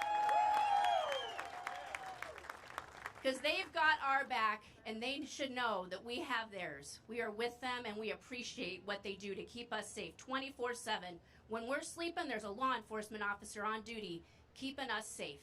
And that's something we take for granted all too often in Iowa, but we sure do appreciate them. Well, we've had some very important things that we've gotten done in the Attorney General's office, some things that I'm really proud of. We have protected women's sports by upholding that law, women's bathrooms and locker rooms. We also have taken on the scammers that are out there. We all know somebody who's been scammed, and I bet there's people here today that know somebody that's been ripped off by a scammer or a con artist. And nothing makes me madder than seeing good-hearted Iowans cheated out of their money by an evil scammer. So we take on the scammers, we take them right on, and in fact, we were the first state in the union to sue the crypto ATMs that were being used as the getaway driver for people's money when they were getting scammed and ripped off. We sued them, and now today, one of those companies has declared bankruptcy, and we are still moving forward with those lawsuits to protect Iowans. You know, we back the blue. We asked the legislature to pass a law that would increase the penalties for someone who would assault a law enforcement or first responder. That is something that I'm glad to say is the law in Iowa, because we do support our law enforcement. They know we have their back. We've also done a lot to help victims of crime, including the audit we've done in our office to improve all of the services for victims of crime. That is something that really matters. And it's very important that when someone is a victim of a crime, that we are there to help them, because we know how difficult that can be. Nobody plans ahead to be a victim of a crime. We need to be there to help them and help them to get justice. And that includes doubling the reimbursement for nurses who are trained to help sexual assault victims all over Iowa, making sure that we have training for them so nurses can get trained on that, and making sure we get mileage reimbursement so that they can also serve the rural areas. We don't want to leave any county behind or any victim of crime behind. So those are some of the things we've been working on in the office. I got one more too that's very close to my heart as a mom and as a prosecutor. That's our cold case unit. That was something I campaigned on in 2022, that we needed to have a cold case unit to work on the over 400 homicides that we have here in this state. And it took a little bit, but we got it up and going. We have a dedicated prosecutor, we have investigators, and our first case was a Harrison County case that we brought to court 37 years ago. This woman, Barb Lentz, went missing, and today her murderer is sitting in prison. And that just is a constant reminder. 37 years. I'm 50. I was 13. I wasn't even a lawyer when that happened. But we are able to get justice for her. And we know we never give up on justice, do we? There is no statute of limitations on murder, and we're not going to let anybody get away with it. So if you know somebody that has a tip, have them call my office. We're looking at every single cold case in Iowa together with our law enforcement. A very important issue that is very, very close to my heart. Well, we've certainly done a lot in the office to uphold our laws and Constitution, defending our laws, defending our Second Amendment rights, defending all of our constitutional rights. That's what I do as Attorney General. And we've also been working on making sure we're getting the word out about scams so that people can be armed with information and know what they can do to protect themselves, their neighbors, and their family members. Because if we can prevent it in any way, we sure do want to do that. And if we can't, then we want to go after the bad guys and get them stopped. It's a big deal here in Iowa. Also, going after the fraud that is out there. You know, that is something that we take on. And in fact, very thankful that Governor Reynolds put me in charge of the Medicaid Fraud Elimination Task Force. We are looking at what we can do. In Iowa, we do a good job of going after Medicaid fraud. But here's the question. You know, Is good enough? I don't think so. We want to eliminate Medicaid fraud. We want to do everything we can to stop the fraud in the first place. If it does happen, make sure the fraudsters are held accountable, that we prosecute them for crimes, and that we go after them for the taxpayer money that they have ripped off from Iowans, and make sure that the Medicaid program can be there for people who need it. That's what we need, and that's why we work. You've got a big choice in this year's election for Attorney General. My opponent is pretty different from me. He's a liberal from Eastern Iowa, a lawyer, but there are a number of issues where we don't just see eye to eye. He did not support Stand Your Ground, that lets you defend yourself when you're attacked by a gunman, for example, a basic Iowa law that we now have, because everybody should have the right to defend themselves and their families. That's just basic common sense, basic Second Amendment. You know, he's even against voter ID, which I can't understand that, because I would think everybody should be for voter ID. Whether you're Republican, Democrat, no party at all, we all want to know that the people voting are supposed to vote, and they're just voting once, right? Very basic. So I support voter ID. My opponent sure does not. And in fact, I even work to uphold our election integrity laws, and we have good elections in Iowa. I think we have a good system. We could do a good job. But there are times to time that somebody will slip through the cracks and vote illegally. And when that happens, I take that very seriously, because no illegal vote should cancel out an Iowan's legal vote. Once it's mixed in, you can't get that back out. And so we take that very seriously. We work to prevent illegal voting, but also if it does happen, we prosecute those who would vote illegally in Iowa, and including non-citizens that have voted in Iowa. We stand up for the law. We enforce the law. So we have done a number of things in our office. I don't even know if we could go through everything we've done to try to stand up for farmers and agriculture. But let's just say this. We have had to take on some of the woke states that are out there, including the Californias and New Yorks of the world. And we have had to make sure that they don't, for example, tell an Iowa farm family how to raise their hogs, or tell you as an Iowan that you have to drive an electric car. If you want to, that's your choice. This is America. You can pick the one you want. But no other state should be forcing a state like Iowa to follow their rules. Here in Iowa, we're governed by Iowa laws and not theirs. So you got a big choice this year. I would really want to do this. I want to ask for your vote, because as your Attorney General, please know this. I will fight for you. I will fight to keep you and your children safe. I will uphold our law enforcement. I will support our Constitution and uphold our laws. I'm asking for your vote in November. Thank you.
Moines Register Political Soapbox. We're happy you're here. I'm Rachel. I'm the executive editor of the Register.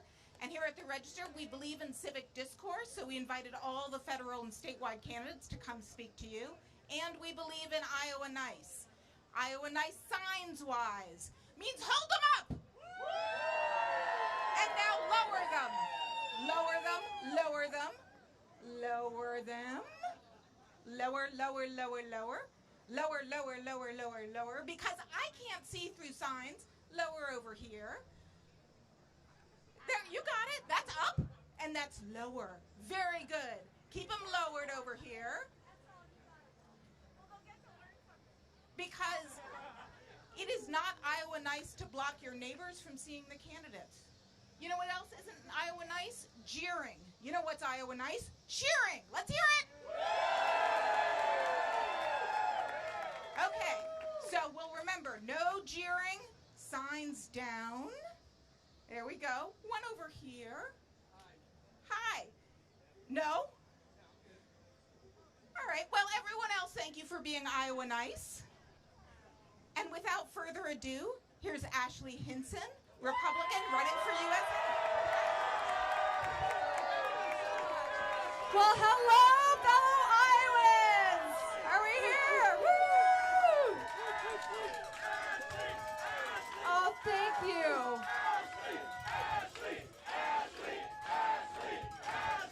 USA! USA! USA! USA! USA! All right, thank you. Well, good afternoon to my fellow Iowans. It is such a pleasure to be with all of you at the best state fair in the country, the Iowa State Fair. So I don't know about you, but I've been trying to eat my way through the fair. I've already had a couple of my favorites today. I had my pickle dog right down there. I had the bacon on a stick. How many of you have tried that? Just tried the ice cream with the butter and the salt on it. I highly recommend it. But certainly a lot of fair foods to try and some great Iowa on display here at the Iowa State Fair. Before I tell you a little bit more about me and why I want to be your next United States Senator, I just want to take a moment to highlight a little bit about my opponent, Josh Turek, in this race. And it's a pity, but you know where Josh Turek is tonight? He is actually fundraising in Nantucket with the billionaires and the millionaires. And I will tell you this, that, you know, I would just have one breaking news for Josh. You can get a lobster roll at JR's just down the road here. So better off to stay in Iowa to get that done. A little bit more about my opponent, too. Josh Turek is an absentee legislator. He fits in better with those out on the East Coast, and that's why he's fundraising with his boss, Chuck Schumer, tonight. But I can tell you this, that he decided to skip 58% of the votes at the state capitol this year. 261 votes. That's right. And here we are today at the Iowa State Fair celebrating our veterans. How many of you were at the Veterans Parade earlier today? Well, Josh Turek skipped that, and he also skipped the vote to fund the Department of Veterans Affairs here in Iowa. He also skipped the vote to fund the Farm Bill here in Iowa. He also skipped other votes that would have helped protect our young people and our children here in Iowa. So I think that that's not very Iowa nice, and he should be focused on showing up to do the job. And I will tell you this, too. He took $20,000 in taxpayer money per diems while he decided to not show up for work. Does that matter to you? I think it certainly matters. So I think Josh Turek's better suited to be a senator from New York or California because those are the values that he shares when he does show up to vote. So when he did actually show up, let me tell you what he voted for. He voted for your taxpayer money to go to fund benefits for illegal immigrants. He voted to allow kids to change their gender at school and not tell the parents about it. He voted against the possibility of teaching about America's greatness in our classrooms. And he voted to make it easier to raise your taxes by legislators here in Iowa. I don't think that's good for Iowa. I don't think that's very common sense, and I think that's going to take Iowa backward and our country backward. But I think it speaks to what he would do as a member of the U.S. Senate. He would raise your taxes. He would vote for ideology that is far too liberal for our state. And I think Iowans are going to reject him in November, aren't you?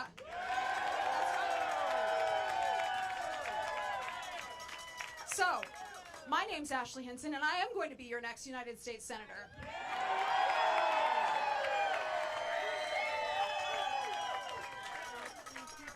The reason I'm I'm running for office is because it's about the next generation.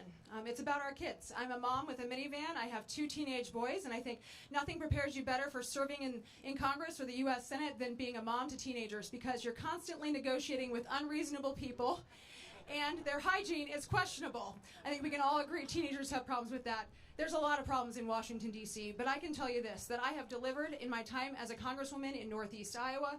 I have worked on bipartisan priorities that are Iowans' priorities, because I can tell you, as I traveled through my congressional district and around all 99 counties, I want to continue to tell Iowans' stories. The stories of moms who have suffered stillbirth and are heartbroken about that experience. So what did I do? I worked with a group from right here in Des Moines, Count the Kicks and Healthy Birthday, listened to those families who had suffered such terrible circumstances in losing a child, worked with them to get key legislation across the finish line in a bipartisan way so that we can have more healthy moms and healthy babies. Our Stillbirth Prevention Act was signed into law by President Biden.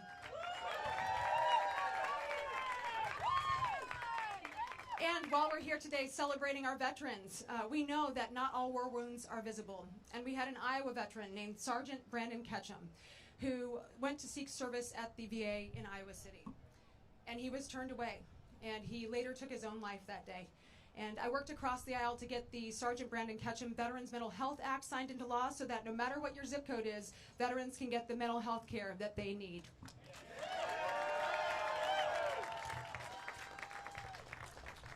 And I worked very hard listening to you because I heard one big thing. You wanted lower taxes and less government. So we delivered no tax on tips, no tax on overtime, reduced taxes for Social Security, directly targeted at the middle class, because it's not the government's money, it's your money.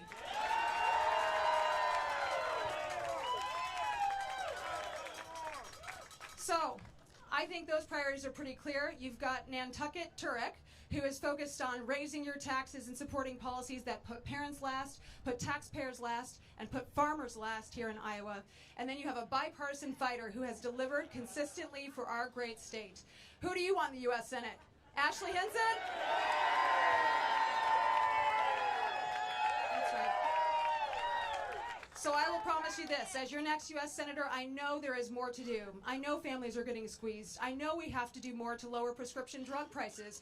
And if you just saw the news, they are at a 60-year low, but I know there's more to do to hold those shady PBMs and big pharma companies accountable.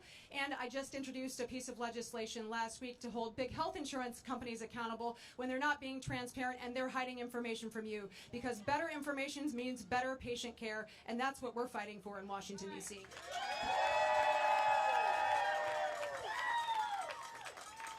I know there's more to do to protect Medicare and Social Security. I know there's more to do to make sure we're standing up for our veterans and delivering every single benefit that you all have earned. Veterans, can I hear ya? So my priorities in the U.S. Senate will continue to be your priorities. And I can tell you, Iowa priorities, Iowa values, those are heartland values. And heartland values are American values. And that's what I'm going to fight for every single day. God bless Iowa. God bless the United States. And I look forward to earning your vote in November to be Iowa's next U.S. Senator.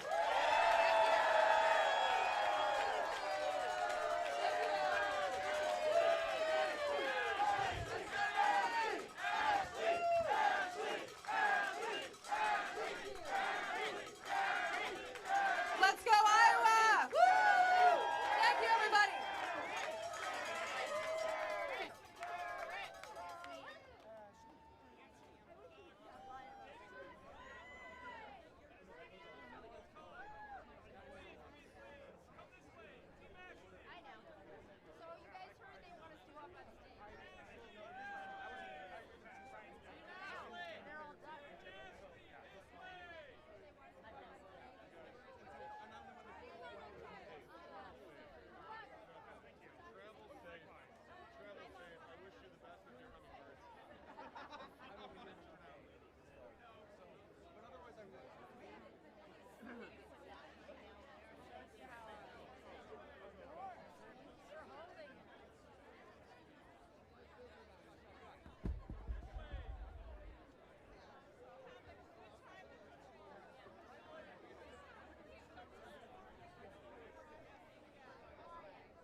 it from?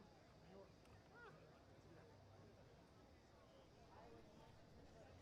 Yeah.